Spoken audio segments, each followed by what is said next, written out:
Hello and welcome to the English translation of page number 3 of Shri Granth Sahib Ji. Just a little note before I begin. Considering the fact that English speaking persons would not understand the Punjabi language verses, I have decided that I would keep these podcasts purely English. And if a Punjabi speaking person wishes to understand the teachings of Sikh Gurus, they can always go to the Punjabi version of the podcast and listen there. Right, let's start. So, if you can recall from the last page's explanation, page number two's explanation, what we were talking about was what happens if we listen to the praise of God. What transformations happen within us when we contemplate the praise of God, when we think about God, and when we connect with God. So this page continues from there. The very first verse says that by listening to God's praise, we gain contentment and spiritual wisdom. Contemplating the praise of God is equivalent to taking the cleansing bath at 68 places of pilgrimage. So, as you might know, there are 60, or there were, when these verses were written, there were 68 places of pilgrimage for Hindus where people went. They were mostly temples, and all those temples had the pools, the sacred pools, and people took cleansing baths in those pools. So the Guru Nanak Dev Ji, the first preacher of Sikhism, he is telling us that by contemplating the name of God, by connecting our inner soul with God, we take cleansing bath at 68 places of pilgrimage. So that's equivalent. Next, the Guru is saying that in our society we gain honor by collecting knowledge, by obtaining knowledge. And we obtain knowledge by reading books and listening to preachers and listening to our teachers. And here the Guru is saying that connecting with the God, contemplating the praise of God is equivalent to gaining knowledge.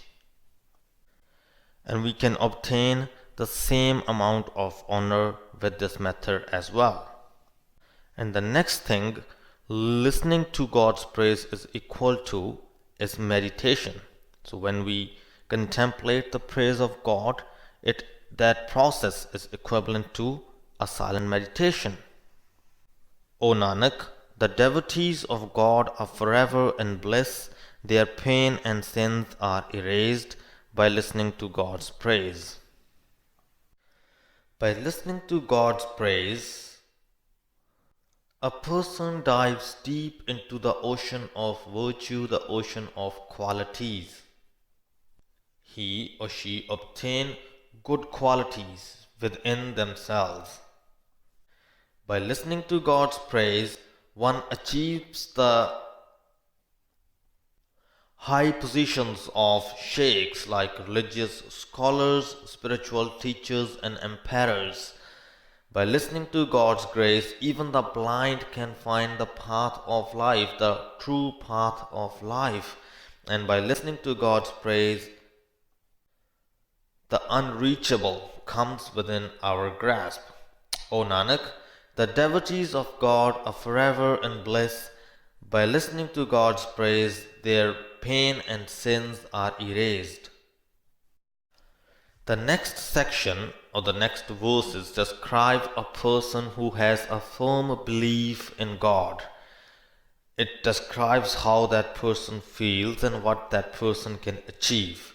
It starts with, the state of the faithful cannot be described. A person who has firm belief in God, his state of mind cannot be described in words.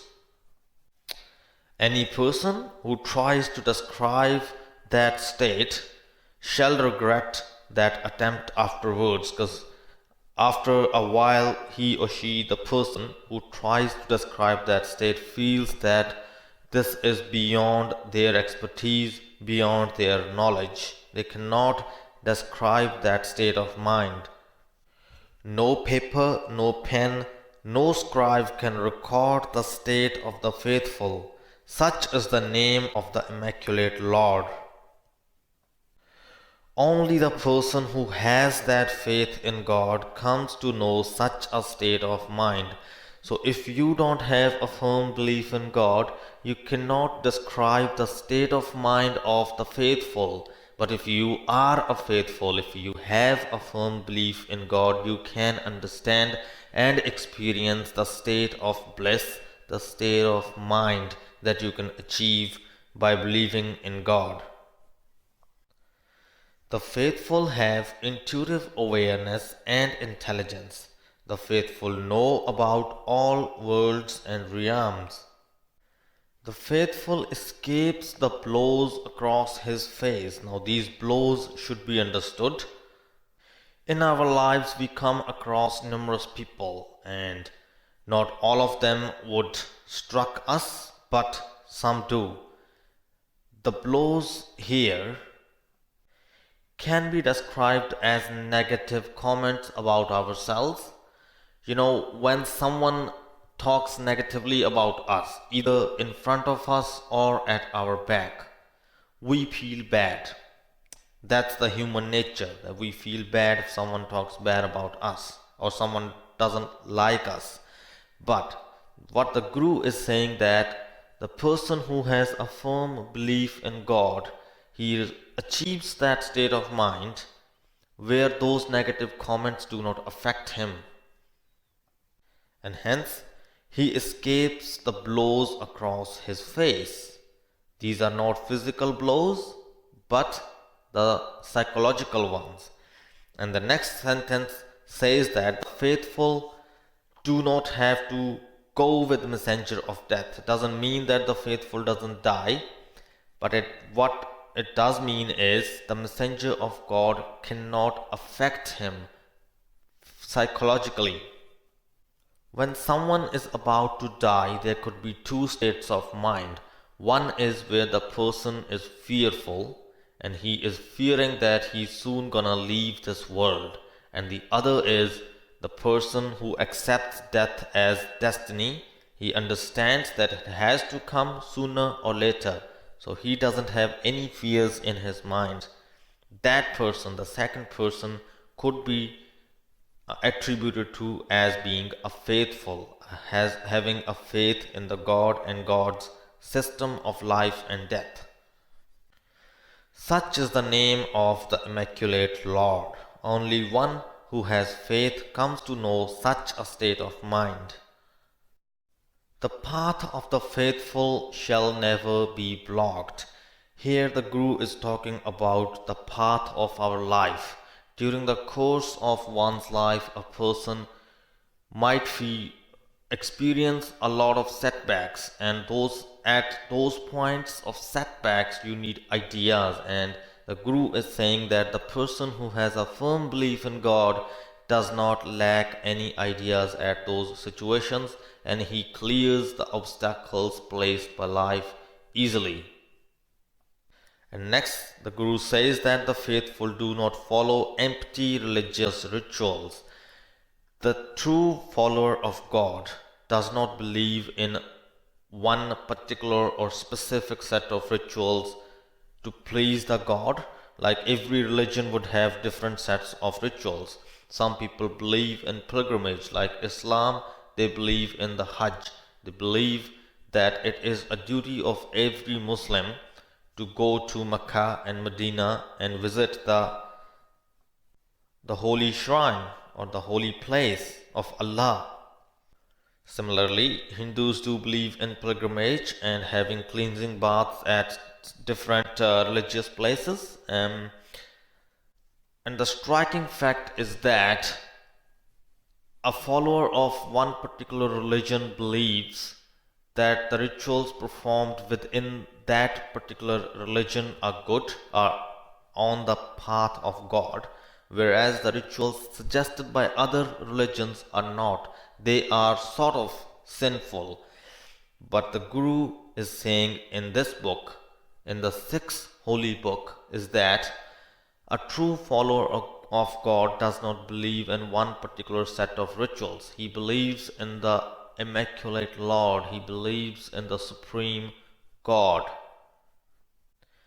which cannot be pleased by one set of rituals, and in fact, the God cannot be pleased by any set of rituals. The only thing you could do to maybe please the God is to chant His name, to believe in Him,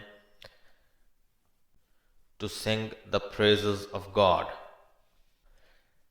Hence, by doing these things, by believing in that Supreme God, the faithful people are firmly bound to the Dharma. Such is the name of the Immaculate Lord. Only one who has faith comes to know such a state of mind. Like every other religion, Sikhism do believe in life after death, and there is a mention of hell and heaven many times in the Shri Guru Granth Sahib Ji. And there are suggested life paths that the person can take in order to ensure that he or she enters into the heaven and avoids the hell. And here the Guru is saying that the faithful finds the door of liberation. The faithful uplift and redeem their family and relations. The faithful are saved and carried across with the Sikhs of the Guru, with the teachings of the Guru. From saved, it means that saved from the sins of this world, from the negativities of this world. The faithful, O Nanak, do not wander around begging. Such is the name of the Immaculate Lord. Only one who has faith comes to know such state of mind. The chosen ones, these are the people who are chosen by God to follow in His footsteps, to follow the steps of the God. The chosen ones, the self-elect, are accepted and approved. The chosen ones are honored in the court of the Lord. The chosen ones look beautiful in the courts of kings. The chosen ones meditate single-mindedly on the Guru. No matter how much anyone tries to explain and describe them, the actions of the Creator cannot be counted. I am not sure about the Western world, but in India there is a story that the earth is held onto the horns of a bull. And here the Guru tries to describe that story in detail. It's not the physical bull carrying the earth, but it is the Dharma that is carrying this world, that is maintaining the order on this earth, on this planet Earth. And Dharma basically means religion. What the Guru is saying, that religion has an important role in our society. It teaches us the good and the bad, or difference between the two. The religion suggests the good paths to be taken and people follow those paths, and this is very crucial for maintaining the order in this world. Hence the Guru is saying that the mythical bull in that story that I just told is Dharma, is the religion, the son of compassion. This is what patiently holds the earth in its place. One who understands this becomes truthful. What a great Lord there is on the bull. And at the same time, as the Guru is describing that bull story in the words of like the bull is actually religion and compassion, at the same time the Guru questions that Earth is not the only planet. There are other planets in this universe as well, and numerous of them. We cannot even count them. The science is always looking for new planets and they are finding them as well. And the Guru is questioning, like, if the bull is supporting Earth, then what is supporting all those other planets? And what is supporting the bulls actually? There are numerous species of beings on this planet Earth, and possibly beyond this planet Earth as well.